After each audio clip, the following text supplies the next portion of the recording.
Bueno, entonces, y la calidad de vida es en el contexto de la cultura de uno, de sus sistemas de valores, y también tiene que ver con los objetivos, expectativas, normas, preocupaciones del individuo. Ahora, en esta enfermedad de Marfan, el doctor Rick Peretz, que es una de las personas muy importantes en la historia de esta enfermedad, nos ha comentado que 30 años de investigación equivalen a 30 años de esperanza de vida. Entonces, yo recuerdo que yo vi mi primer paciente con enfermedad de Marfan en el 1980, y en esa época no se conocía la mutación, y también los tratamientos todavía estaban desarrollándose. Lo que hemos aprendido en estos 30 años es la biología básica, los genes, los mecanismos celulares, que ahora se entienden bastante bien. Ahora tenemos cirugía confiable, que se puede hacer con bajo riesgo. Tenemos ahora medicinas que se han comprobado que son efectivas y son beta bloqueantes y receptores de angiotensina. También tenemos ensayos clínicos, ya varios, confirmando que estas medicinas sí funcionan. Y también sabemos que no nada más se trata de la enfermedad de Marfan, pero hay otras enfermedades, por ejemplo, la enfermedad de Loris-Dietz, y esta paciente tiene enfermedad de Ehlers-Danlos vascular. Entonces hemos aprendido mucho. Pero para las personas que padecen de estas enfermedades, ahora podemos aplicar estos conocimientos para la ayuda de cada uno de ustedes. Vamos a empezar con todo lo demás de hoy. Va a ser sobre el tema de la atención muy especializada, tanto cardiovascular, ocular, ortopédica. Entonces, no voy a hablar más de eso, que claro que eso es básico para todos ustedes. Pero en lugar vamos a hablar un poquito más de la calidad de vida y cómo mantener la calidad de vida, porque todos nosotros no nada más tenemos esta enfermedad, pero tenemos también el riesgo que existe para todos, para el cáncer, para ataque de corazón, para el ataque de infarto cerebral. Todos necesitamos lo que en inglés dicen medical home, o sea que hogar médico de atención primaria, donde se coordina todo lo demás. Y es muy importante hacer exámenes de detección del cáncer, colonoscopía, prueba de sangre, que le dicen PSA, para cáncer de próstata. Las vacunas, que ahora todos sabemos la importancia de las vacunas. Yo ahorita en diciembre tuve mi experiencia con el COVID, y gracias a que estoy vacunado y que hay medicamentos, no estuve muy enfermo, gracias a las vacunas. Ahora, también, todos tenemos que pensar en el riesgo que tenemos de infarto al miocardio o ataque de corazón y de accidente cerebrovascular, porque en Estados Unidos, como la mitad de todos los habitantes de Estados Unidos van a morir de enfermedades cardiovasculares, ataque de corazón, polio cerebral, y la otra mitad de cáncer. Entonces, ¿cómo nos podemos proteger? La American Heart Association acaba de publicar en inglés lo que le dicen Life's Essential 8, y estas son medidas claves, son 8 medidas claves para mejorar y mantener la salud cardiovascular. Empezamos con el no fumar, con el sueño adecuado, y ya se sabe que todos nosotros necesitamos entre 7 horas y 9 horas de sueño, y esto mejora la función cerebral, reduce el riesgo de enfermedades crónicas. Todos necesitamos seguir una dieta sana y adecuada para no tener problemas de desnutrición, y mantener el peso saludable. Esto lo indican aquí con una báscula. Todos necesitamos mantener la actividad física, que nos da miedo la actividad física si tenemos enfermedad cardiovascular o enfermedad aórtica, pero Fundación Marfan tiene recursos que señalan que sí se puede, y todos ustedes los pueden leer, que sí se puede hacer ejercicio en una forma sana y segura. Si padecemos de diabetes, manejar el control de la diabetes. Si no tenemos diabetes, reducir el riesgo. Por ejemplo, en mi familia tenemos un riesgo elevado de diabetes, entonces para mí es muy importante mantener el peso, no subir de peso. Igual, el control de los lípidos. El colesterol para unas personas no es tan importante porque no lo tienen muy alto o no tienen otros riesgos cardiovasculares, pero para muchos de nosotros sí tenemos el colesterol elevado y en muchos casos se debe de manejar no nada más con dieta, con ejercicio, pero también con estatinas. Y esto es de gran importancia, el control de la presión arterial, que nos baja los riesgos tanto como para emergencias con la aorta, pero también los otros problemas. Es un factor de riesgo para ataque de corazón, para infarto cerebral. Entonces, estas son las medidas, las 8 medidas. También señalan en el American Heart Association, en el mismo artículo, lo que le dicen determinantes sociales de la salud. Y eso tiene que ver con factores individuales, con las relaciones que tenemos con nuestros familiares, con amistades, la participación que hacemos en organizaciones, en instituciones donde trabajamos, por ejemplo, nuestra comunidad y todos los sistemas que nos mantienen en la sociedad. Entonces, todo eso son determinantes sociales de la salud. Y la salud psicológica para todos nosotros, si tenemos problemas con ansiedad, con estrés, con depresión, tenemos que aprender cómo, a veces se pueden manejar con automanejo, sin ayuda profesional, pero a veces no, a veces necesitamos ayuda profesional. Y entonces el bienestar, no sabía exactamente cómo se dice el concepto de mindfulness en español, pero lo busqué en Google, y es la atención plena de la realidad en el momento presente, sin juzgar y con aceptación. Yo no sé si hay otra palabra mejor, pero en inglés es algo que se maneja mucho últimamente, el concepto de mindfulness. Y incluye el sentido de gratitud, de optimismo, de sentido de propósito que todos necesitamos para sentirnos enteros y en mejor salud. Juan, Ahora, Juan, I'm sorry, can you get a little closer because we're losing you in and out a lot? oh, okay. All right. Okay. Gracias. I can talk louder. Perfecto, así se oye mucho mejor. Gracias. Okay, I'll talk very loud. Bueno, hablando nada más del tabaquismo, del alcohol y de la obesidad y de la actividad física, vamos a empezar con el tabaquismo, que esto es muy importante porque causa más muertes prematuras en Estados Unidos que todas las guerras en la historia de Estados Unidos. Causa el 90% de todas las muertes de cáncer de pulmón. Más mujeres mueren de cáncer de pulmón que de cáncer de mama. Causa el 80% de las muertes por enfisema. Y el fumador tiene una esperanza de vida 10 años menos de lo que debe tener. Entonces, este es un problema enorme que es esencial controlarlo.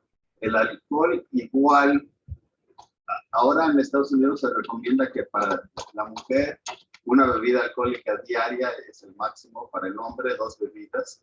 Los hombres tienen más función hepática que las mujeres. Pero el alcohol entra en todas las células del cuerpo y daña todo. Hay varias afecciones del corazón causadas por el alcohol. Es un factor para el cáncer orofaringeal. Claro que todos sabemos de la enfermedad del hígado causada por el alcohol. También es factor en el cáncer intestinal, en el sistema nervioso, como todos sabemos. Pero todos los sistemas del cuerpo se dañan por el alcohol. Entonces es necesario tener en cuenta que para la mujer una bebida alcohólica diaria, para el hombre 2 bebidas alcohólicas diarias. Lo ideal es no beber. La obesidad igual causa presión arterial alta, el colesterol alto, diabetes, problemas respiratorios y problemas para moverse con las articulaciones. Y ese es otro problema. También cálculos biliares. Entonces, es difícil controlar el peso, pero es necesario para mantener la salud. Ahora, también este año se acaba de publicar en la revista Circulación un estudio muy bonito de la actividad física. Y ahora se recomienda que, bueno, confirma que existe una relación entre la actividad física y la mortalidad. Y confirman que todos nosotros necesitamos entre 150 y 300 minutos por semana de actividad física moderada. Entonces, por ejemplo, al caminar, si uno puede hablar, en inglés le dicen el walk test. Y si uno puede hablar y caminar, eso se considera una actividad ligera o moderada. Si uno puede cantar al caminar, eso es ligero, eso no es moderado. Pero la persona que puede hablar, pero no puede cantar, esa es actividad moderada. Entonces, se recomienda que cada uno de nosotros, claro que es difícil, pero no todos podemos, no todos tenemos tiempo o no todos tenemos, por ejemplo, las personas que padecen de problemas con las articulaciones o con la espalda, a veces no lo pueden hacer. Pero para los que lo pueden hacer, entre más ejercicio moderado es mejor, que se ha confirmado. Ahora, la Fundación Mattman tiene esta guía de Physical Activity Guidelines, que se puede ver en el sitio web. Y si no lo han visto, por favor, consúltenlo para más información en qué es lo que puede uno hacer si uno tiene una de estas enfermedades aórticas. Entonces, en general, para tener la salud cardiovascular en buena condición, es necesario seguir estos comportamientos de salud que vamos a hablar de ellos. La comida sana, la actividad, no fumar, dormir bien, control de obesidad, control de lípidos, control de presión arterial. Estos son los factores de riesgo. Y acuérdense que el ataque de corazón y el infarto cerebral son muy comunes. Y también señalan el mismo artículo que la salud cardiovascular empieza en la infancia, empieza antes del nacimiento con la atención prenatal y luego en la niñez cuando se forman los hábitos sanos, luego en la adolescencia cuando es la preparación para la transición y ya entrar para ser adulto y ya de adulto joven mantener esos hábitos sanos, no entrar en problemas con el alcohol o con la obesidad, o con el tabaco. Y en la edad media, pues mantener atención a esos factores de riesgo. Y ya lo que le dicen a veces la tercera edad, ya las personas ancianas, el apoyo que necesitan de familiares, de amistades, de su comunidad, para mantener el nivel de actividad física que puede permitir que sigan viviendo de forma independiente. Nada más porque el control de presión arterial es muy importante. Nada más se ha confirmado que puede bajar el riesgo, controlando la presión arterial, podemos bajar los riesgos de infarto cerebral bastante. También de insuficiencia cardíaca bastante y también de infarto al miocardio. Entonces es importante. Ahora en Estados Unidos se recomienda presión arterial de 130 o más bajo. Nosotros usamos una calculadora de riesgo de ataque de corazón que se puede ver, por ejemplo, en este ejemplo. Esta persona de cierta edad, de cierto nivel de colesterol, que no fuma, que tiene cierta presión arterial, se calcula que tiene un riesgo de 8% de infarto al miocardio. Este es un riesgo de los 10 años próximos. Y se puede controlar con la estatina, por ejemplo, esta persona puede bajar el riesgo como a 4 o a 5 tomando una estatina. Entonces, usamos nosotros esta calculadora para poner el ejemplo, que es a veces un poco más fácil entenderlo viendo una gráfica como esta, hablando así en porcentajes. Y así en este ejemplo, esta persona puede bajar de 8% a 6% tomando una estatina. Ahora vamos a hablar un poquito de la calidad de vida. Como ejemplo voy a escoger la enfermedad de Marfan, pero claro que hay otras enfermedades. Se conoce que hay gran problema con depresión, con dolor crónico, problemas con la vista y problemas de discapacidad en el trabajo. Empezando con la depresión, no es necesario tomar medicamentos para la depresión en cada caso. Uno puede mejorar este problema con autocuidado, por ejemplo, sobre todo con mantener la actividad física y con mantener las relaciones sociales. Las personas que están muy solitarias se deprimen con mucha facilidad. Entonces, mantener esa actividad social con familiares, con amistades. Claro que a veces necesitamos servicios de salud mental puede hacer un asesoramiento y hay una forma de terapia que es terapia cognitivo-conductual, que en inglés le dicen cognitive behavioral therapy, y esta es una terapia que es de corto plazo y ayuda a modificar los pensamientos, sentimientos y comportamientos negativos. Se ha comprobado que es una terapia efectiva. También a veces necesitamos medicación y ahora tenemos medicinas antidepresantes muy buenas. El dolor es un problema enorme y sobre todo el dolor crónico. Y para empezar a enfrentarse a este problema primero es importante saber cuáles son los tipos de dolor que tiene uno. Por ejemplo, la alodinia es una percepción anómala del dolor ante un estímulo que normalmente no causa dolor. La hiperalgia es una sensibilidad de dolor anormalmente elevada, o sea, que algo que normalmente causa un dolor leve, causa un dolor severo en las personas que tienen hiperalgia. La sensibilización central es algo que el cerebro como amplifica la señal de los nervios, es un proceso adentro del cerebro. El dolor nocivo es la respuesta normal que tenemos a una injuria. Por ejemplo, si uno toca un objeto caliente y retira la mano, eso es normal. Eso es una reacción normal para el dolor no sensitivo. Pero también existen dolores neuropáticos y estos son dolores, es una respuesta anormal que implica cambios en la fisiología de la respuesta.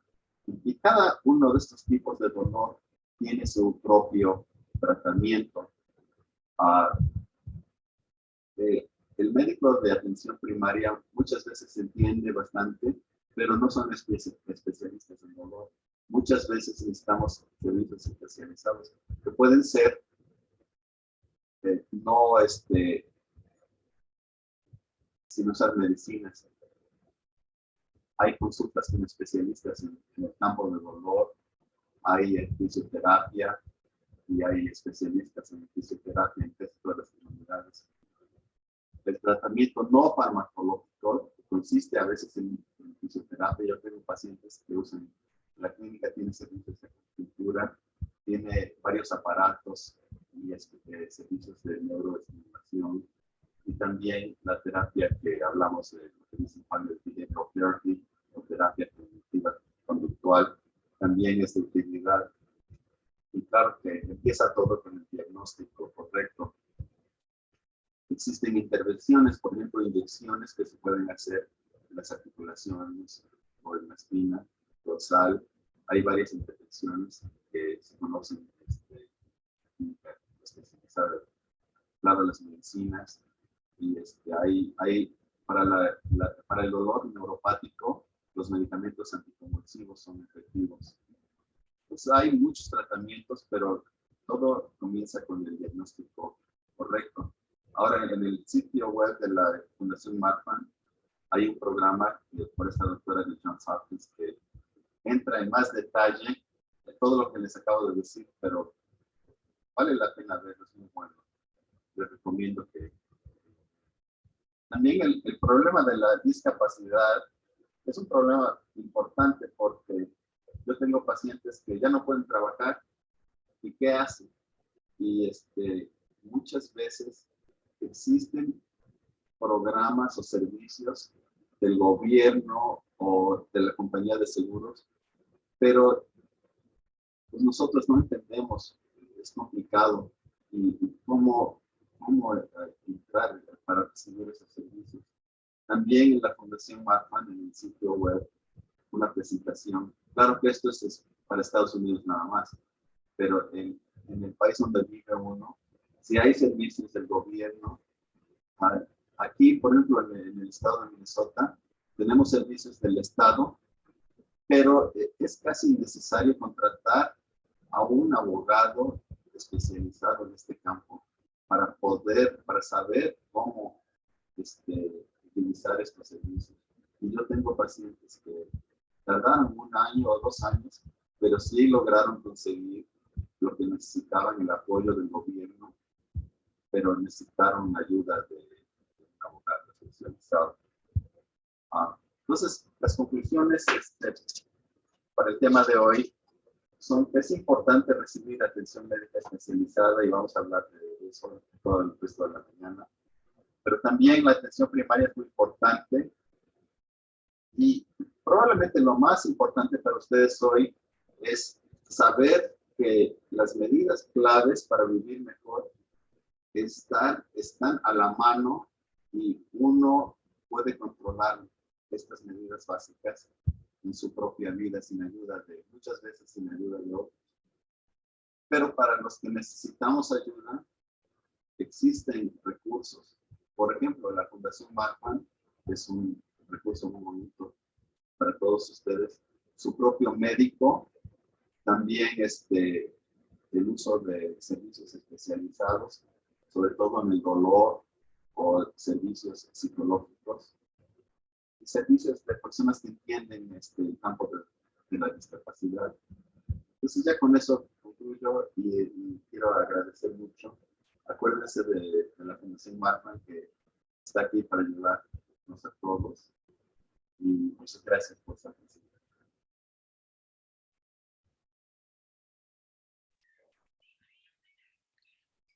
Muchas gracias, Juan. Súper interesante la charla.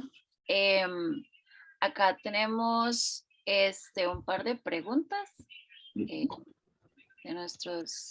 las personas que nos acompañan hoy. La primera pregunta es de María Mestre Pastor. Ella quiere saber si sufrir de Marfan aumenta el riesgo de tener un ataque cardíaco. Bueno, no se ha estudiado en una forma definitiva, pero probablemente no, pero también no protege a la persona. Entonces, todos tenemos factores de riesgo. Si el que tiene Marfan o el que no tiene Marfan debe saber su presión arterial, su nivel de colesterol, su nivel de glucosa, no debe fumar y debe tener sueño adecuado, mantener el peso y todas las medidas de control de factores de riesgo. Porque hay que acordarnos que, por ejemplo, mi padre no tenía riesgos cardíacos, pero sí sufrió un ataque de corazón, pero a los 88 años. Pero la persona que tiene más factores de riesgo puede sufrir un ataque de corazón. Ok, perfecto, muchas gracias. La segunda pregunta es de Maribel Rojas Arroyo. Ella dice, bueno, ella nos acompaña desde un grupo de Marfan desde Chile y quisiera saber sobre la experiencia de la medicación con betabloqueadores a niños de temprana edad. Sí, los betabloqueadores son de utilidad para los niños y también para los adultos. Y esto se ha comprobado, se acaba de publicar en el verano un meta-análisis que es una forma de analizar todos los ensayos clínicos. La conclusión es que los betabloqueantes y los bloqueantes de la receptora de angiotensina funcionan para bajar el riesgo, frenar el crecimiento de la aorta. Entonces sí, y claro que yo no soy pediatra, pero los pediatras o los médicos familiares o los cardiólogos pediatras entienden qué droga y qué dosis.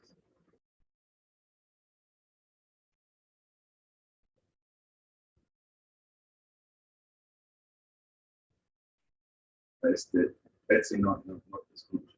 Perdón, estaba en silencio. La siguiente pregunta es de Ana Moreno y nos dice, cuando la mujer entra en la menopausia, sabemos que empeoran los afectados de Marfan. ¿Hay algún tratamiento que se pueda tomar?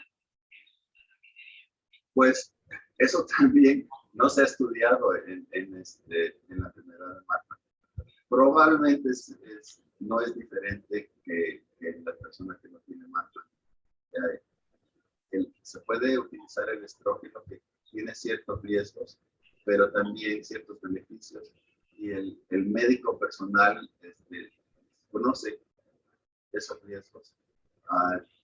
También se puede utilizar el estrógeno en una crema que se aplica sin tomar pastilla. Y hay varias medidas para el manejo de los problemas de la menopausia, pero probablemente no son diferentes para el paciente. Perfecto, muchísimas gracias, doctor. La siguiente pregunta es de Margarita Cadenas, perdón. Ella nos acompaña desde Uruguay. Dice que a su nieta le han diagnosticado Marfan por mutación. Tiene 5 años.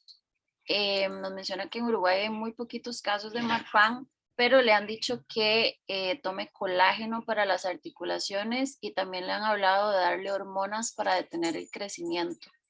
¿Es eso favorable? ¿Qué opinión?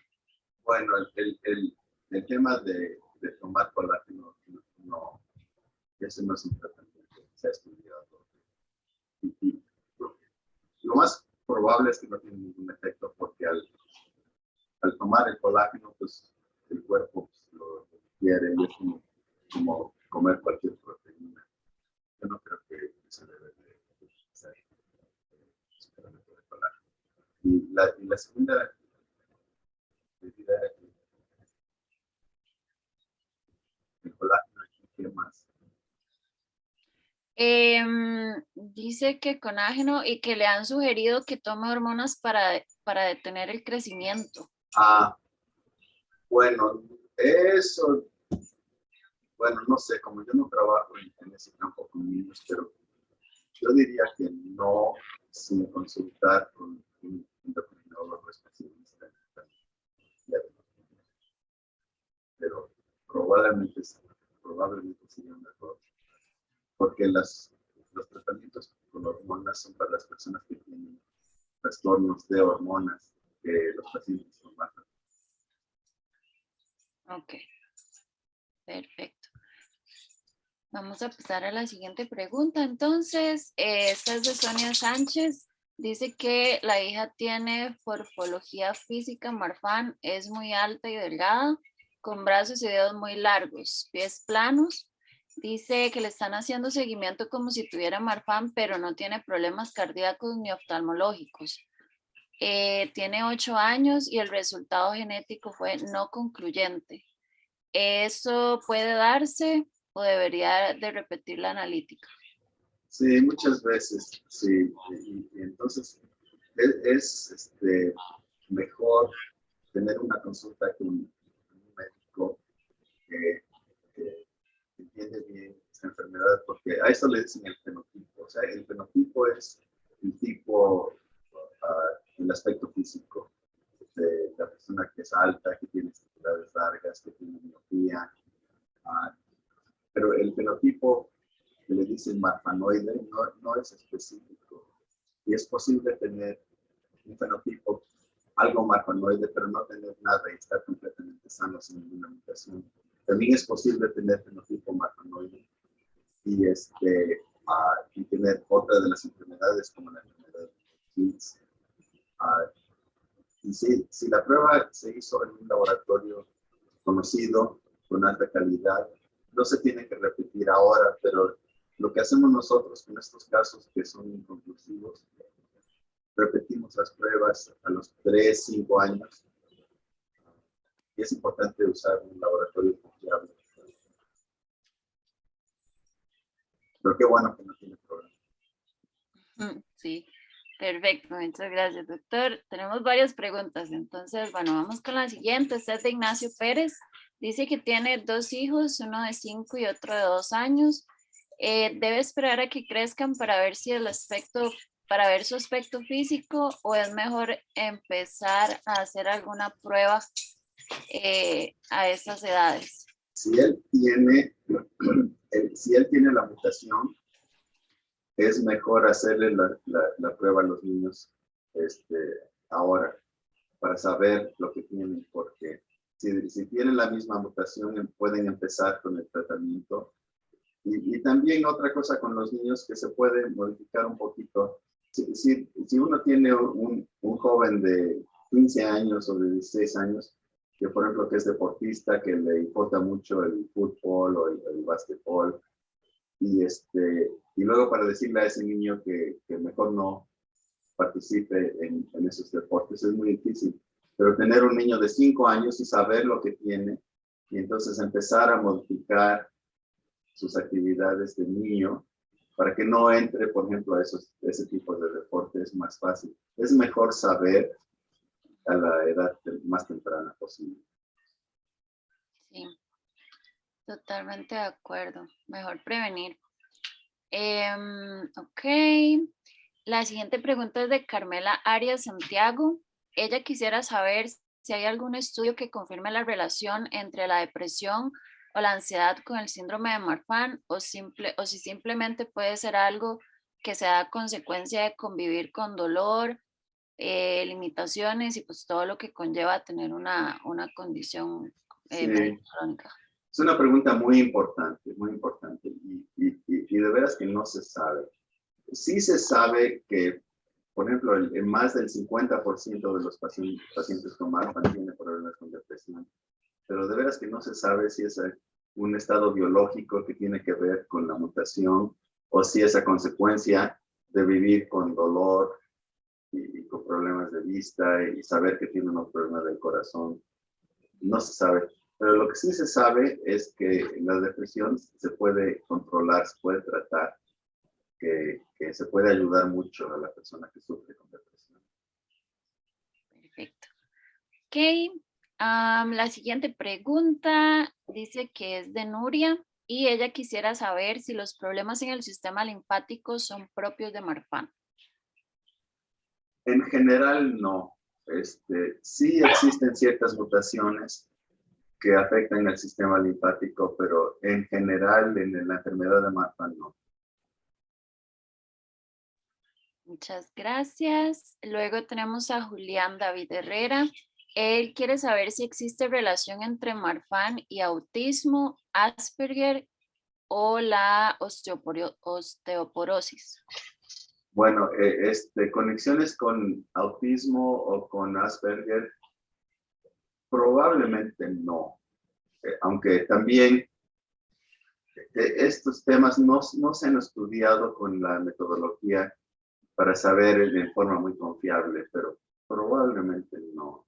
Pero lo que sí, sí existen problemas en los niños con el desarrollo social, por ejemplo. Osteoporosis definitivamente sí. Ahí sí se puede decir que existe el problema de osteoporosis. También por el defecto básico que tiene que ver con la señalización TGF-beta, que afecta a todos los órganos del cuerpo y entre ellos el sistema musculoesquelético. Ok, perfecto. Muchas gracias, doctor. Luego tenemos a Cassandra Urquides. Ella se refiere al tema de la maternidad. Quiere saber si el síndrome puede heredarse de manera general o más bien o si puede tener hijos. Dice que tiene 23 años y que Marfan le ha afectado el corazón, la columna y la vista. Sí. Sí, bueno, en general sí puede tener hijos, pero con más seguramente si la aorta mide menos de 40 milímetros. Y estos son casos especializados. Por ejemplo, aquí en la Clínica Mayo tenemos a 2 doctoras que son las que manejan estos casos de embarazo y las que saben más. Y entonces yo mando a mis pacientes con estas preguntas para consulta con ellas, con una de las 2. Porque es un problema individual. Ok, perfecto, muchas gracias. Luego tenemos a Miguel Arizapana.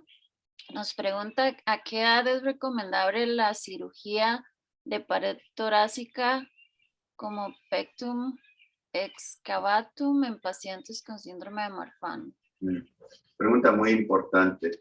Y eso también es un tema especializado.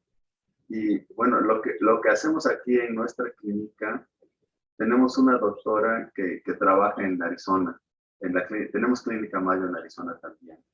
Y tenemos esos servicios aquí en Rochester, pero yo me he dado cuenta que esta especialista tiene resultados que son superiores. Ella usa la técnica de la barra para corregir el defecto. Y lo que ella me ha dicho es que con pacientes de Marfan, mínimo de 2 barras, no nada más una, y 2 a 3 barras utilizan. Y sí se puede hacer a una edad temprana. También es un problema individual porque cada niño tiene o niña tiene su anatomía muy específica. Pero yo diría buscar al cirujano o cirujana que tiene mucha experiencia. Y, por ejemplo, esta doctora también ofrece servicios de consulta por video. Y eso es lo que hago yo con mis pacientes. Les hacen consulta con video con esta doctora. Pero es importante, la experiencia del cirujano es muy importante. Perfecto, muchísimas gracias, doctor. Luego tenemos a Ana Moreno, que, vamos a ver, dice que muchos pacientes con Marfan mueren por muerte súbita. ¿Hay algún estudio al respecto? Bueno, la muerte súbita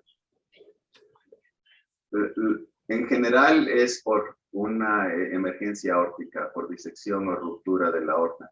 Pero también hay casos de arritmia y sí se ha estudiado hasta cierto punto. Sabemos que los pacientes de Marfan padecen de arritmias más que la persona que no tiene Marfan. Tienen arritmias auriculares, tienen arritmias ventriculares. Y el problema con la muerte súbita es que es tan rara que es muy difícil juntar series de pacientes. Pero hay un problema con las personas que tienen prolapso de la válvula mitral, pero de una forma muy severa. Y hay ciertos casos muy especiales que sí tienen más riesgo, pero son tan raros que es muy difícil identificarlos y saber qué hacer con ellos. Okay. Perfecto, muchas gracias. Tenemos una pregunta anónima. Dice que cómo se diferencia el síndrome de Marfan de los casos registrados de síndrome de Lujan-Frins sin retardo mental. No, ¿de síndrome de qué? Lujan-Frins. No, esa enfermedad no la conozco. No. Posiblemente otro de los doctores sí la conocen. Okay. Bueno, vamos a ponerla por ahí pendiente, a ver si la mandamos al centro, tal vez alguien la sepa. Luciano Furlan pregunta, ¿cómo se puede mejorar el tema de la celulitis en Marfan? Bueno, celulitis, que infecciones de la piel. Sí, me Sí. imagino que como las estrías también, que a las Bueno, las estrías pues no se pueden mejorar porque es lo que le dicen elastólisis, son las fibras elásticas y ese es porque tienen una debilidad que no se puede hacer nada. Pero celulitis, o sea que es infección, también es un problema individual, no se ve con frecuencia en la enfermedad de Marfan, pero si uno tiene ese problema, es mejor hablar con su propio médico. Y, por ejemplo, el pie de atleta, que es infección de hongos en los pies, es una causa frecuente de celulitis en las extremidades. Ok. Eso es nuevo para mí, no sabía que había una infección que se llamaba así. Muchas gracias. Tenemos otra pregunta de Ignacio Pérez. Él quisiera saber qué tan necesario o contraindicado es corregir la escoliosis en personas que tienen Marfan. Dice que lo pregunta porque él tiene escoliosis torácica y el médico le dijo que la aorta está vuelta hacia el otro lado. Entonces, él dice que no tiene dudas de que muy probablemente va a tener que corregir ese tema, pero quisieras saber su punto de vista. Y la pregunta es que si se puede operar o ¿cuál es la pregunta?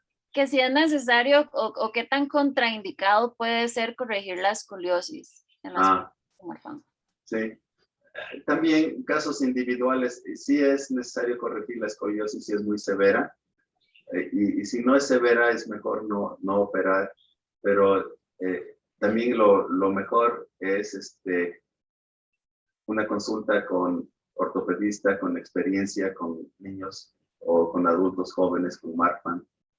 Para los adultos ya no jóvenes es muy difícil esa operación. Para los niños y los jóvenes, los adolescentes, es difícil, pero con mejores resultados. Pero cada caso es individual. Ok, perfecto, muchas gracias. Freis Castillo nos pregunta si después de una cirugía de reemplazo de aorta también se recomienda seguir tomando beta bloqueadores. Sí, si uno tiene enfermedad de Marfan, la idea es que el resto de la aorta corre riesgo de emergencias o de aumentarse en su tamaño. Y en unos de los estudios que se han hecho de las medicinas beta-bloqueantes y también antagonistas de receptora de angiotensina, sí frenan el crecimiento de la aorta. Aunque la persona ya se le ha hecho el reemplazo, todavía les queda el arco y la aorta descendente, y por eso mismo se siguen las medicinas. Ok, perfecto. Margarita Cadenas pregunta, en niños con leve prolapso de válvula mitral, ¿qué es lo indicado para mejorar la calidad de vida y prevenir daños peores? Bueno, en la mayoría no van a tener problemas con insuficiencia severa de la válvula mitral, pero uno sí. Y en realidad no se puede hacer nada, monitorear, y si llega al nivel de prolapso muy severo, con insuficiencia mitral severa, entonces se opera, pero lo bueno es que se puede hacer reparación confiable en un centro con un cirujano con experiencia. Es casi universal que se puede reparar la válvula y no se tiene que cambiar y con una válvula artificial. Ok, perfecto. Y vamos a ver. Ok, luego tenemos otra pregunta anónima, es con respecto a insuficiencia de prolapso mitral también. Dice, si la insuficiencia es leve y lleva 3 años con controles anuales sin aumentar su nivel, estando estable, ¿cada cuánto se seguiría recomendando el control con ecocardiograma para ver si avanza? Sí, sí, también es un poquito un tema individual. Por ejemplo, una persona que es muy estable, no es necesario hacer el eco cada año, pero el problema es que puede progresar y hasta puede ocurrir en una forma súbita. Entonces, educar al paciente que si sienten, por ejemplo, que les falta la respiración, que si hay algún cambio, se tiene que volver a examinar.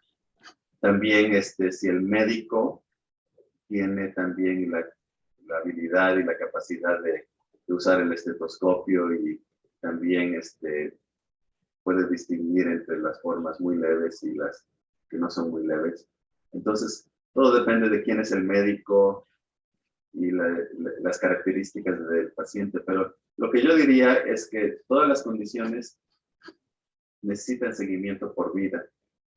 Las más severas, el seguimiento muy frecuente, y las menos severas, menos frecuente, pero nunca se puede olvidar uno de que, aunque no sea muy frecuente, esa persona necesita seguimiento para las válvulas y para la aorta. Sí, correcto. Bueno, y ahí yo creo que puedo agregar como a nivel personal, yo tengo prolapso mitral y ha estado estable los últimos 5 años y aún así yo me hago los exámenes cada año por eso mismo, porque no se sabe si puede avanzar o no, ¿verdad? Entonces es mejor ir un paso adelante a que pase una emergencia, que pues es lo que menos quiere uno, ¿verdad? Sí, de acuerdo. Sí. Ok, perfecto. Tenemos otra pregunta de Maribel Rojas. Ella nos dice que tienen un caso en Chile de un adolescente con pie varo bilateral severo. Ha consultado varios traumatólogos y no le recomiendan operar debido a la alta hiperlaxitud. La pregunta es si la intensidad de la hiperlaxitud tiene grados variables, ya que hay otros casos que sí se han operado. Sí, y también es un tema de especialista y muy individual. En general, no se necesitan operar, pero sí hay casos que sí se necesitan operar y el que decide es el ortopedista con mucha experiencia con niños. Ok, perfecto. Luego tenemos a Mónica Quiruga. Ella quisiera saber si hay alguna manera de evitar las extrasístoles o disminuirlas. Bueno, en general no, y es útil saber cuántas tiene, si son auriculares, si son ventriculares, y con el monitor Holter, porque en general no va a ser un problema muy serio, pero sí hay casos donde son tantas que sí se deben tratar. Se pueden a veces tratar con medicamentos o en ciertos casos con especialista en electrofisiología, con una intervención. También un tema especializado, pero lo primero es medir con el Holter y saber cuántos latidos anormales existen en las 24 horas. Ok, perfecto. Muchas gracias. Luego tenemos una pregunta de Eduardo. Él quiere preguntar, ¿con qué grado de dilatación aórtica es recomendable realizar una intervención quirúrgica para colocar una prótesis aórtica? Sí. Bueno, en lugar de contestar esa pregunta, lo que quería preguntar, Betsy, es que estas preguntas son, claro, muy buenas, pero también tenemos otras personas que especialistas que las pueden contestar y siento que ya se me pasó mi tiempo. Sí, sí, de hecho, esta sería ya la última pregunta y para ya pasar con la siguiente. Charlo. Sí, sí, se han publicado guías y todos sabemos cuándo se hace el reemplazo aórtico y cuándo. En general, entre 45 milímetros y 50 milímetros, pero pueden existir factores individuales, por ejemplo, una historia familiar de emergencias aórticas o un crecimiento rápido. Y por eso se decide con un equipo con mucha experiencia, cardiólogo, cirujano, con mucha experiencia con estas enfermedades. Perfecto. Bueno, muchísimas gracias al doctor Juan Bowen. Nada más para terminar, doctor, antes de irnos, tengo acá un comentario de una persona que estuvo en esta cumbre del año pasado y nos cuenta de que gracias a las recomendaciones suyas de la charla del año pasado se dio cuenta de que la aorta, se dio cuenta de que tenía, ¿verdad?, problemas de aorta torácica a tiempo y pudieron hacerle la cirugía y pues ahora está muy bien. Entonces creo que eso también es importante, qué tanto valor agregan estas actividades, ¿verdad? Y todo el conocimiento que ustedes comparten con nosotros. Entonces no quería dejarlo pasar.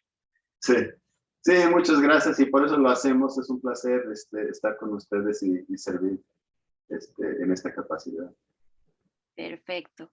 Bueno, doctor Juan Bowen, muchísimas gracias de nuevo por compartir tanto conocimiento y por responder todas las preguntas. Esperamos verlo pronto. Por ahí nos preguntaron que cuál era la doctora que hacía la operación ay, se me olvidó el nombre. Sí, sí, de pectus. Del pectus, ajá, entonces creo Es un apellido polaco que es un poco difícil. Pero creo que tal vez también después lo podemos agregar. Lo como podemos de agregar, recursos. claro. Entonces, para que lo tengan disponible por ahí. Ujú. Pero bueno, de nuevo, muchísimas gracias, doctor. Que tenga muy buen día, buen viaje. Creo que va saliendo. Sí, sí, Entonces, bueno, gracias.